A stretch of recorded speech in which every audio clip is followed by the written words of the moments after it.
திண்டுக்கல் மாவட்டம் நத்தத்தில் உள்ள புகழ்பெற்ற மாரியம்மன் கோவிலில் மாசி திருவிழாவையொட்டி வழுக்கு மரம் ஏறும் நிகழ்ச்சியில் சுற்றுவட்டார கிராம மக்கள் உற்சாகத்துடன் பங்கேற்று வருகின்றனர். அந்த காட்சிகளை பார்க்கலாம்.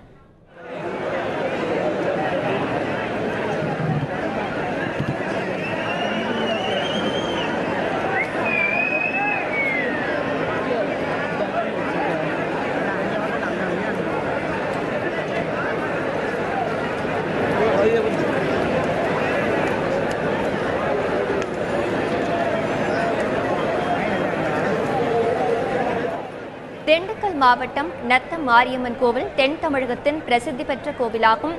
இங்கு தற்போது மாசி திருவிழாவையொட்டி வழுக்கு மரம் ஏறும் நிகழ்ச்சி நடைபெற்று வருகிறது. அங்கு ஆயிரக்கணக்கான பக்தர்கள் குவிந்திருக்கிறார்கள்.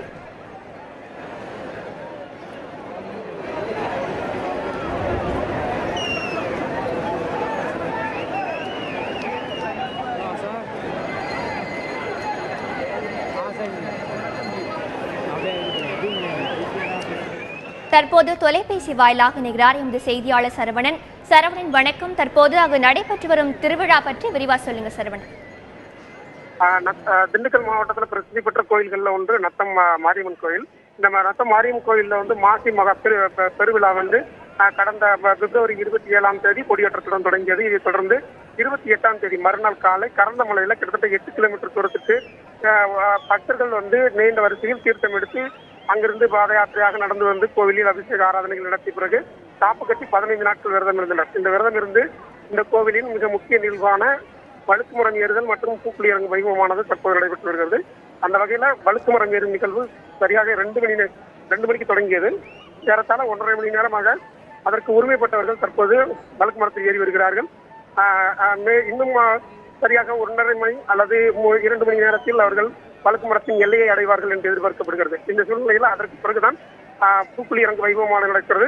அந்த பூக்குழி வைபவமானது மாலை 6 மணிக்கு மேலாக தொடங்கி இந்த வழுக்கு மரம் ஏறி முடிந்ததற்கு பிறகுதான் தொடங்குகிறது. அதைத் தொடர்ந்து பூக்குழி இறங்கும் பக்தர்கள் பூக்குழி இறங்க ஆரம்பித்ததும் ஏறத்தாழ 27க்கும் மேற்பட்டோர் தற்பொழுதே நீண்ட வரிசையில் அதிகாலை முதலே நின்று கொண்டிருக்கிறார்கள். எனவே அவர்கள் நள்ளிரவு 1 மணி வரை இந்த பூக்குழி இறங்கும் வைபவத்தில் பக்தர்கள் கலந்து கொள்வார்கள் என்று எதிர்பார்க்கப்படுகிறது. இதைத் தொடர்ந்து நாளை மஞ்சள் நீராட்டு விழா மற்றும் தெப்ப உற்சவத்துடன் இந்த மாசி திருவிழாவானது நிறைவு சரவணன், இப்போ இந்த மாசி திருவிழாவையொட்டி அங்கு என்னென்ன நிகழ்ச்சிகள்லாம் நடைபெற இருக்கு சரவணன்? அதாவது பிப்ரவரி 27ஆம் தேதி காப்பு கட்டுதல் தொடங்கியதும் 28ஆம் தேதி தீர்த்தவாரி நடக்கும். தீர்த்த எடுத்து வருவார்கள். அதை அப்போது காப்பு கட்டி விரதம் இருக்க தொடங்குவார்கள். அதைத் தொடர்ந்து கோவிலில் தினசரி ஒரு அம்மனுக்கு பல்வேறு அபிஷேக ஆராதனைகள் நடத்தப்பட்டு தினமும் ஒரு வாகனத்தில் அம்மன் வீதி உலாவானது நடைபெறும். அந்த வீதி உலாவானது நடைபெற்றது 15 நாட்கள் நேற்று வரை நடைபெற்றது. இன்று மிக முக்கிய நாளாக நிகழ்வாக இந்த வழுக்கு மரம் எழும் நிகழ்வானது நடக்கிறது. இந்த கழுமரம் வழுக்கு மரமாக தயார் செய்து வைத்திருப்பார்கள். இந்த கழுமரம் ஏறியதற்கு பிறகுதான் அந்த பூக்குழி இறங்கும் வைபவமானது நடைபெறும். இந்த பூக்குழி இறங்கும் வைபவத்தில் கலந்து கொள்வதற்கு இங்கு அதாவது நத்தம் சுற்றுவட்டார கிராம மக்கள் மட்டுமல்லாது திண்டுக்கல் மாவட்டத்தில் இருக்கக்கூடிய பல்வேறு பகுதிகளில் இருந்தும் வெளி மாவட்டங்கள் மற்றும் வெளி மாநிலங்களில் இருந்தும் பக்தர்கள் அதிக அளவில் வந்திருக்கிறார்கள்.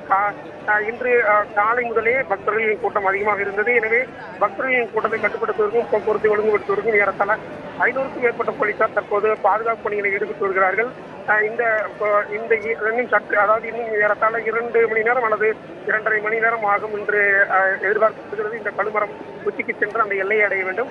அங்கு ஏறிய பிறகு அங்கிருந்து அந்த வைபவம் முடித்த பிறகுதான் இந்த பூக்குழி இறங்குவதற்கு அனுமதி அளிக்கப்படும். அதுவரை கோவிலில் பக்தர்கள் யாருக்கும் உள்ள பூஜை அனுமதி கிடையாது.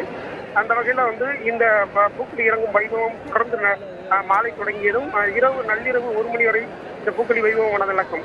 அதன் பிறகு கோவில் நடை சாட்டப்பட்டு மீண்டும் நாளை காலைதான் தொடங்கப்படும். நாளை காலை கோவில் மீண்டும் திறக்கப்பட்டு மஞ்சள் நீராட்டு விழா மற்றும் தெப்ப உற்சவத்துடன் இந்த கோவிலின் திருவிழாவானது நிறைவு பெறும். இந்த மாசி திருவிழாவானது நிறைவு பெறும்.